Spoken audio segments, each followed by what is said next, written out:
She looked her roommate's killer straight in the eyes and somehow lived to tell the story. Her name is Dylan Mortensen, the only survivor inside that Idaho house on the night 4 lives were stolen in less than 4 minutes. When she finally faced Bryan Kohberger in court, she didn't call him a man. She called him what he truly is, a hollow vessel. But the darkest detail isn't what happened in that courtroom. It's what investigators now believe. Dylan unknowingly stood just feet away, frozen in terror, while pure evil unfolded around her. The question haunting everyone is this: why did she survive when the others didn't? The truth may be more disturbing than anyone imagined. Let's dive into the night of November 12th, 2022. It started like any other Saturday night for Dylan Mortensen and her roommates at 1122 King Road. The house was buzzing with that typical college energy. They'd all been out the night before at a sorority formal, and Saturday was recovery day mixed with more fun. Dylan had been drinking heavily with her roommates, and by heavily, I mean she admitted to consuming multiple White Claws and something called a Borg, which stand for Black Outrage Gallon. Yeah, you heard that right. It's literally designed to get you blackout drunk. An entire gallon jug filled halfway with water, vodka, and enough Mio flavoring to mask the taste of pure alcohol. Picture this scene: 5 college girls lounging around their house, nursing hangovers, watching movies together. They decided to take afternoon naps and set alarms for 8 p.m. to start their night. When Dylan woke up, the drinking games began again. She was playing beer pong, taking those infamous selfie videos that would later become some of the last happy memories captured in that house.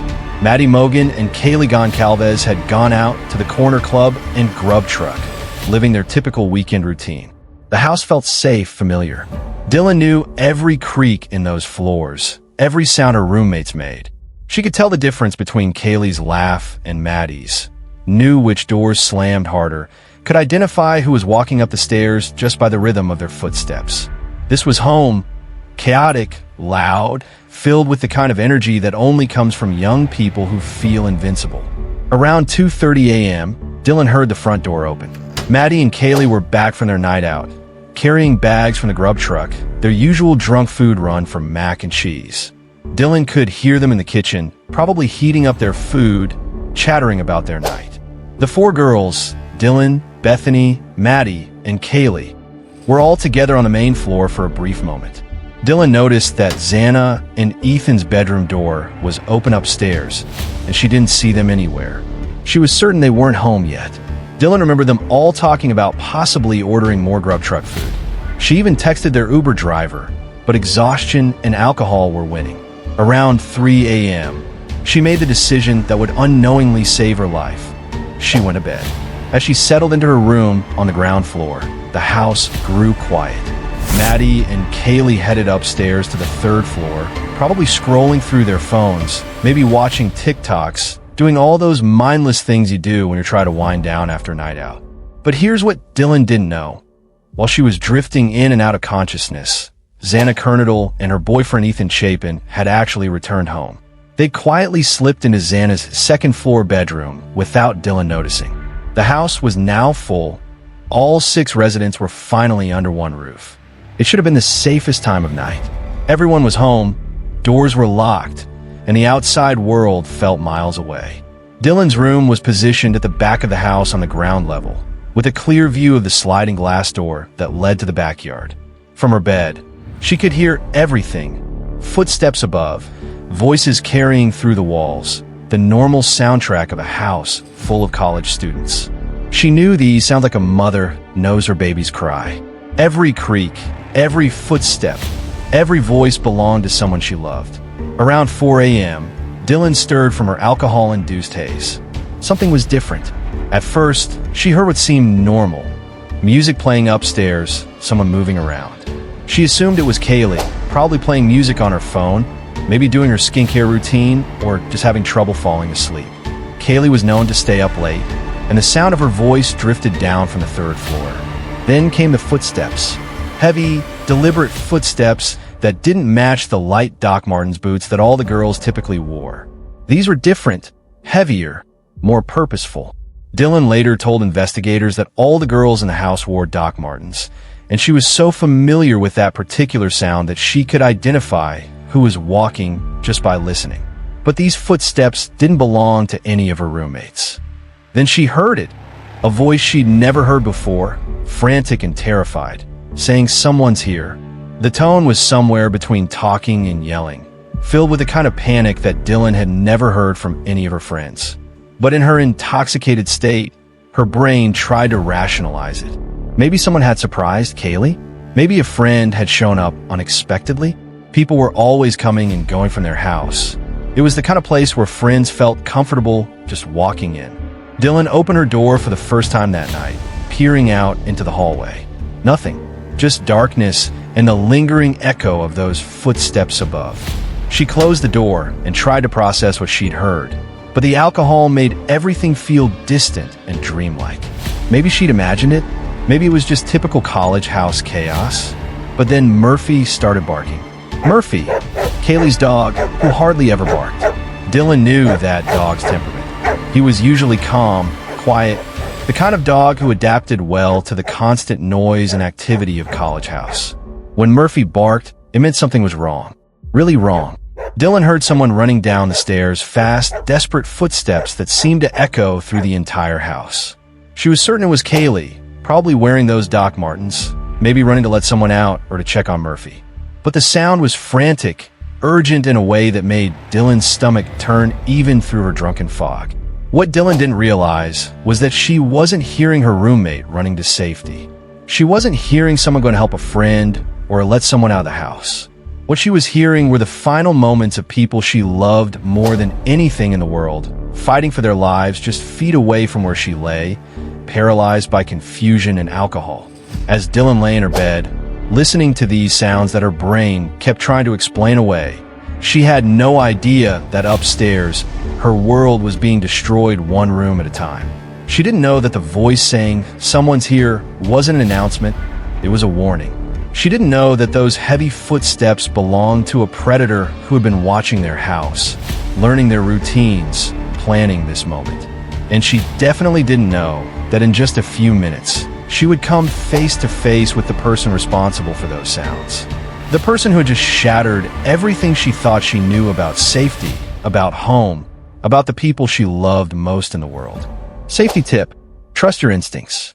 If something feels off in your living situation, like doors being left unlocked when you're sure you locked them, or feeling like you're being watched, don't dismiss these feelings. Report suspicious activity to authorities and consider installing security cameras or additional locks. Then came the sounds that still haunt her. Crying from a second-floor bathroom. A male voice she didn't recognize saying, "It's okay, I'm going to help you." Dylan thought it was Kaylee crying, but investigators now believe it was actually Xana Kernadal, fighting for her life while Kohberger attacked her. That unknown male voice? That was the killer, speaking to his victim in her final moments. The thought of what those words actually meant is absolutely terrifying, but nothing could have prepared Dylan for what happened next. Opening her door for the third time that night, her vision blurry from alcohol and fear, she saw him. A tall, skinny figure dressed completely in black, wearing a mask that covered everything except his bushy eyebrows. He was holding something cylindrical that she initially thought was a vacuum, because what else would make sense at 4 a.m.? But that object wasn't a vacuum. Recent testimony suggests it was likely the knife sheath that would later be found on Maddie's bed, containing Kohberger's DNA. Dylan described him as taller than her 5 feet 10 inches frame by at least 3 inches, so around 6 feet tall. Not muscular, but lean and toned like a basketball player. She was only 3 feet away from him when he turned and looked directly at her. 3 feet away from a man who had just committed quadruple homicide. He saw her, she saw him, and for reasons we may never fully understand, he walked past her room and out the sliding glass door. I can't even imagine the courage it took for Dylan to share these details with investigators. If you're finding this story as gripping as I am, please subscribe if you haven't and hit that like button to help spread awareness about this case. Dylan's bravery deserves to be heard. Here's where the story gets even more disturbing. Newly released documents reveal that investigators conducted timed runs through the house to understand how quickly Kohberger could have carried out the attacks. They determined he could have killed all 4 victims in under 4 minutes. For minutes of pure horror, while Dylan, just feet away, tried to process what she was hearing through an alcohol-induced haze. But prosecutor Bill Thompson had a theory about why Dylan survived that night. During the trial proceedings, he suggested that Dylan had an angel watching over her. It wasn't just luck. Kohberger's plan had gone horribly wrong from his perspective. He expected to find the girls alone, but Ethan Chapin was there too, sleeping in Xana's room. This threw off what investigators believe was a carefully planned attack. Safety tip: vary your routines and schedules when possible. Predators often study their victims' patterns. When you leave, when you return, who's usually home? Changing up your schedule makes it harder for someone to plan an attack around your predictable habits.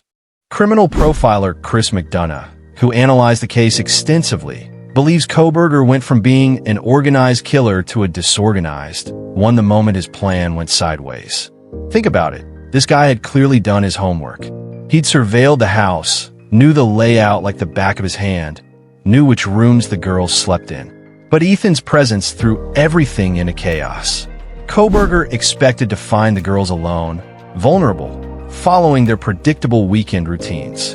Instead, he walked into a situation he hadn't planned for, and that's when everything started unraveling for him. The prosecutor Bill Thompson had his own theory about Dylan's survival, and it's honestly chilling when you think about it. During court proceedings, Thompson suggested that Dylan had an angel watching over her that night. But it wasn't just divine intervention. It was a perfect storm of circumstances that worked in her favor. Kohberger's carefully orchestrated plan had gone completely off the rails. He was supposed to be in and out, quick and clean, but Ethan's unexpected presence in Xana's room created a domino effect of chaos that Kohberger couldn't control. Here's what's really terrifying. Kohberger had to make split-second decisions as his plan crumbled around him. Every minute he stayed in that house increased his risk of getting caught. Murphy was barking.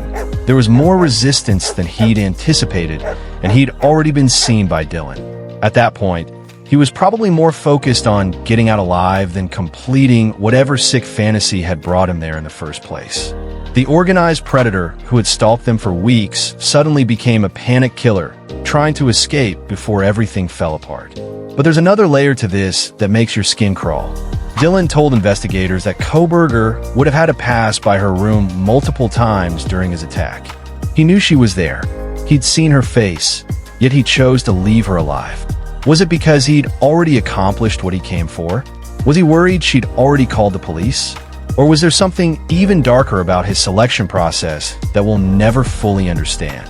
The fact that he made a conscious choice to spare her while brutally attacking the others is something that probably haunts Dylan every single day. This case shows us how quickly everything can change and how important it is to stay vigilant. What do you think saved Dylan that night? Drop your thoughts in the comments. I read every single one, and your theories always give me new perspectives on these cases, and don't forget to please subscribe if you haven't to encourage me. Safety tip: secure all entry points in your home, especially sliding doors and windows on ground floors. Consider installing door and window alarms, motion sensor lights, and security cameras. Many attacks happen through unsecured sliding doors or windows that seem hidden from street view. And here's something that'll give you chills. Dylan initially told investigators she thought maybe the intruder was a firefighter because her other surviving roommate, Bethany, had mentioned seeing fireworks. They were both trying to rationalize the impossible, creating explanations for sounds that had no innocent explanation. Two college girls, terrified and confused, texting each other at 4:19 a.m., trying to make sense of a nightmare. The newly released documents paint a picture of victims who didn't go quietly. Investigators found evidence of intense struggles, with some victims described as unrecognizable due to the severity of their injuries. Kaylee and Maddie were found together on the 3rd floor. Kaylee had clearly tried to help her best friend. Xana fought back so hard that her injuries showed defensive wounds. These weren't random, quick attacks. These were prolonged, brutal encounters with evil. But perhaps the most haunting detail is this. Dylan told investigators that the suspect would have had to pass her room multiple times. He knew she was there. He'd seen her, yet he chose to spare her. Was it because he'd already accomplished what he came for? Was he afraid she'd already called police?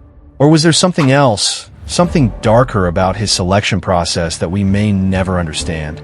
The case took nearly a year to solve, but when Bryan Kohberger was finally arrested, Dylan didn't recognize him from news footage. The man she'd seen was masked, showing only those distinctive bushy eyebrows that would become crucial evidence. She described him perfectly tall, thin, wearing all black, carrying something cylindrical. Her testimony, despite being delivered through the fog of alcohol and trauma, was remarkably accurate. Safety tip: if you witness a crime or suspect, try to remember as many details as possible. Height, build, clothing, distinctive features, voice, any objects they're carrying. Write these details down as soon as it's safe to do so. Even small details that seem insignificant could be crucial for investigators.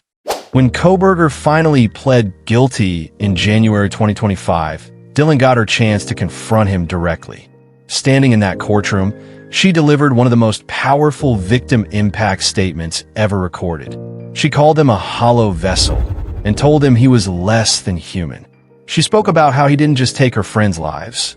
He took their light, their futures, their ability to make anyone feel safe and loved.